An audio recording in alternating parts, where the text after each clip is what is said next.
കർത്താവ് നിങ്ങളോടുകൂടെ. അങ്ങേ ആത്മാവോടും കൂടെ. ലൂക്കായുടെ വിശുദ്ധ സുവിശേഷത്തിനുള്ള വായന. കർത്താവേ, അങ്ങേക്ക് മഹത്വം. അക്കാലത്ത് യേശു ശിഷ്യന്മാരോട് അരുൾ ചെയ്തു, ജെറുസലേമിന് ചുറ്റും സൈന്യം താവളമടിച്ചിരിക്കുന്നത് കാണുമ്പോൾ അതിൻ്റെ നാശം അടുത്തിരിക്കുന്നു എന്ന് അറിഞ്ഞുകൊള്ളുവിൻ. അപ്പോൾ യൂദയായിലുള്ളവർ പർവ്വതങ്ങളിലേക്ക് പലായനം ചെയ്യട്ടെ, പട്ടണത്തിലുള്ളവർ അവിടം വിട്ടു പോകട്ടെ, ഗ്രാമങ്ങളിലുള്ളവർ പട്ടണത്തിൽ പ്രവേശിക്കാതിരിക്കട്ടെ. കാരണം എഴുതപ്പെട്ടവയെല്ലാം പൂർത്തിയാകേണ്ട പ്രതികാരത്തിൻ്റെ ദിവസങ്ങളാണവ. ആ ദിവസങ്ങളിൽ ഗർഭിണികൾക്കും മുലയൂട്ടുന്നവർക്കും ദുരിതം. അന്ന് ഭൂമുഖത്ത് വലിയ ഞെരുക്കവും ഈ ജനത്തിൻ്റെ മേൽ വലിയ ക്രോധവും നിവർത്തിക്കും. അവർ വാളിൻ്റെ വായ്ത്തലയേറ്റ് വീഴുകയും എല്ലാ ജനതകളിലേക്കും തടവുകാരായി കൊണ്ടുപോകപ്പെടുകയും ചെയ്യും. വിജാതിയുടെ നാളുകൾ പൂർത്തിയാകുന്നതുവരെ അവർ ജെറുസലേമിനെ ചവിട്ടിമെതിക്കും. സൂര്യനിലും ചന്ദ്രനിലും നക്ഷത്രങ്ങളിലും അടയാളങ്ങൾ പ്രത്യക്ഷപ്പെടും. കടലിൻ്റെയും തിരമാലകളുടെയും ഇരമ്പൽ ജനപദങ്ങളിൽ സംഭ്രമം ഉളവാക്കും. സംഭവിക്കാൻ പോകുന്നവ ഓർത്തുള്ള ഭയവും ആകുലതയും കൊണ്ട് ഭൂവാസികൾ അസ്തപ്രജ്ഞരാകും. ആകാശശക്തികൾ ഇളകും. അപ്പോൾ മനുഷ്യപുത്രൻ ശക്തിയോടും വലിയ മഹത്വത്തോടും കൂടെ മേഘങ്ങളിൽ വരുന്നത് അവർ കാണും. ഇവ സംഭവിക്കാൻ തുടങ്ങുമ്പോൾ നിങ്ങൾ ശിരസ്സ് ഉയർത്തി നിൽക്കുവിൻ, എന്തെന്നാൽ നിങ്ങളുടെ വിമോചനം സമീപിച്ചിരിക്കുന്നു. കർത്താവിൻ്റെ സുവിശേഷം. ക്രിസ്തുവേ, അങ്ങേക്ക് സ്തുതി.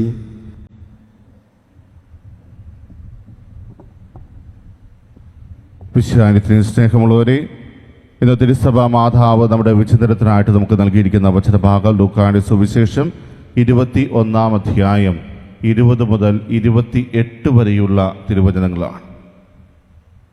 യേശുനാഥൻ ജെറുസലേമിൻ്റെ നാശത്തെക്കുറിച്ച് 3 പ്രവചനങ്ങളാണ് നടത്തുന്നത്.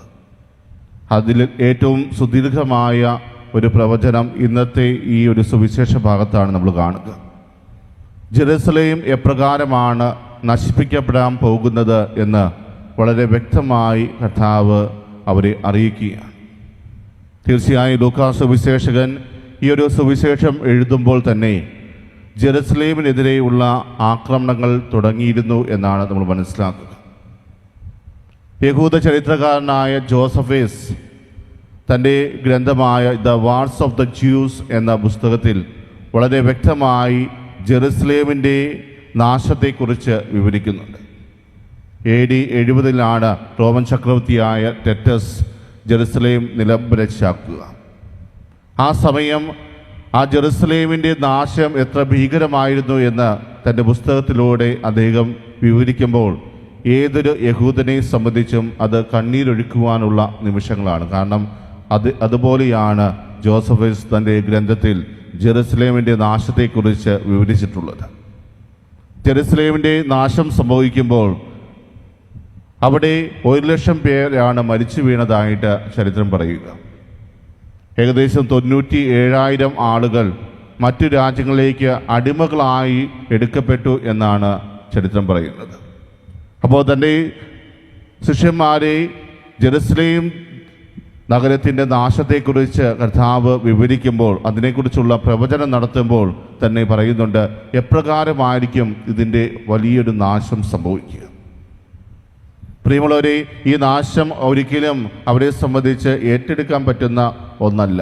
കാരണം അതിക്രൂരമായ ഒരു നശിപ്പിക്കലാണ് അവിടെ നടക്കാൻ പോകുന്നത്.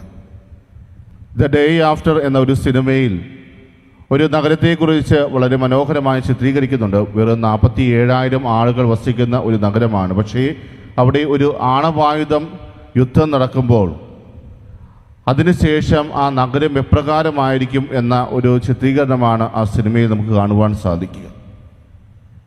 വളരെ മനോഹരമായ ആ നഗരം പിന്നീട് ഒരു തരിശു ഭൂമിയായിട്ട് മാറുന്ന ഒരു കാഴ്ച വളരെ ഭീതി ജനിപ്പിക്കുന്ന ഒന്നാണ്. ആ ഒരു സിനിമയിലൂടെ നൽകുന്ന സന്ദേശം അതാണ്. ഒരു ആണവായുധ യുദ്ധം നടന്നു കഴിഞ്ഞാൽ നമ്മുടെ ഭൂമി എപ്രകാരം നശിച്ചു പോകും എന്നാണ് അതിൽ ചിത്രീകരിച്ചിരിക്കുന്നത്. അതിനേക്കാൾ ഭീകരമായിരിക്കും ജെറുസലേമിൻ്റെ നാശമെന്ന് യേശുനാഥൻ ഇന്നത്തെ സുവിശേഷത്തിലൂടെ പ്രവചിക്കുകയാണ്. ഇന്നത്തെ സുവിശേഷത്തിൻ്റെ 2ാമത്തെ ഭാഗം നമ്മൾ കാണുന്നത് കർത്താവിൻ്റെ 2ാമത്തെ വരവിനെക്കുറിച്ചുള്ള ഒന്നാണ്. അവിടെ വലിയ മഹത്വത്തോടു കൂടെ മേഘങ്ങളിൽ വരുന്നത് അവർ കാണും എന്ന് കർത്താവ് പറയുമ്പോൾ തൻ്റെ ശിഷ്യന്മാർക്ക് കൊടുക്കുന്ന ഒരു ഉറപ്പുണ്ട്, നിങ്ങൾക്ക് ശിരസ്സുയർത്തി നിൽക്കാൻ സാധിക്കും. ഇതെല്ലാം സംഭവിക്കുമ്പോൾ നിങ്ങൾ പേടിക്കേണ്ട കാര്യമില്ല, ഭഗ്നാശരാകേണ്ട, നിങ്ങൾക്ക് ശിരസ്സുയർത്തി നിൽക്കാൻ സാധിക്കും. കാരണം നിങ്ങൾ ക്രിസ്തുവിനെ അംഗീകരിച്ചവരാണ്, ക്രിസ്തുവിനെ അറിഞ്ഞവരാണ്. എന്നാൽ ജെറുസലേമിൻ്റെ നാശത്തിലേക്ക് കാരണമായി തീരുന്നത് എന്താണ്? ദൈവപുത്രനായ യേശുവിനെ അവർ അറിയുവാനോ അംഗീകരിക്കുവാനോ തയ്യാറായില്ല. അവരെ രക്ഷയ്ക്ക് വേണ്ടിയാണ് ഈ ലോകത്തിലേക്ക് യേശുനാഥൻ കടന്നു വന്നത്. പക്ഷേ ആ യേശുവിനെ തങ്ങളുടെ ജീവിതത്തിലേക്ക് സ്വീകരിക്കുവാൻ അവർ തയ്യാറായില്ലെന്ന് മാത്രമല്ല, അവരിലൊട്ടും വിശ്വാസം അർപ്പിക്കുവാൻ അവർക്ക് മനസ്സുണ്ടായിരുന്നില്ല. എന്നാൽ ക്രിസ്തുവിൻ്റെ ശിഷ്യരായ നമ്മളെല്ലാവരും തന്നെ ക്രിസ്തു ആരാണെന്ന് അറിയുകയും അംഗീകരിക്കുകയും ചെയ്തവരാണ്. പിന്നെ നമുക്കെല്ലാവർക്കും ചെയ്യാനുള്ളത് അവൻ്റെ പഠനങ്ങൾ കൃത്യമായിട്ട് മനസ്സിലാക്കുക, അതനുസരിച്ച് ജീവിക്കുക എന്നുള്ളതാണ്. ക്രിസ്തു നമ്മുടെ നന്മയ്ക്ക് വേണ്ടിയാണ് ഓരോ കാര്യങ്ങളും കൃത്യമായി പഠിപ്പിച്ചിട്ടുള്ളത്, പറഞ്ഞു തന്നിട്ടുള്ളത്. അതെല്ലാം നമ്മുടെ ജീവിതത്തിലേക്ക് ഏറ്റെടുത്ത് ക്രിസ്തു യഥാർത്ഥത്തിൽ ആരാണെന്ന് അംഗീകരിക്കുകയും അവൻ്റെ വാക്കനുസരിച്ച് ജീവിക്കുകയും ചെയ്തു കഴിഞ്ഞാൽ ഇതുപോലെ നാശം സംഭവിക്കുമ്പോഴും നമുക്ക് ശിരസ്സുയർത്തി നിൽക്കുവാൻ സാധിക്കും. കാരണം നമ്മൾ രക്ഷ പ്രാപിച്ചവരാണ്. പൂർണ്ണമായ വിമോചനം തീർച്ചയായും കർത്താവ് നമുക്ക് നൽകുന്നുണ്ട്. ആ ഒരു വിശ്വാസത്തോടെ പ്രത്യാശയോടെ നമുക്ക് മുന്നോട്ട് പോകാം. സർവശക്തനായ ദൈവം നമ്മെ ഓരോരുത്തരെയും സമൃദ്ധമായിട്ട് അനുഗ്രഹിക്കട്ടെ. ആമേൻ.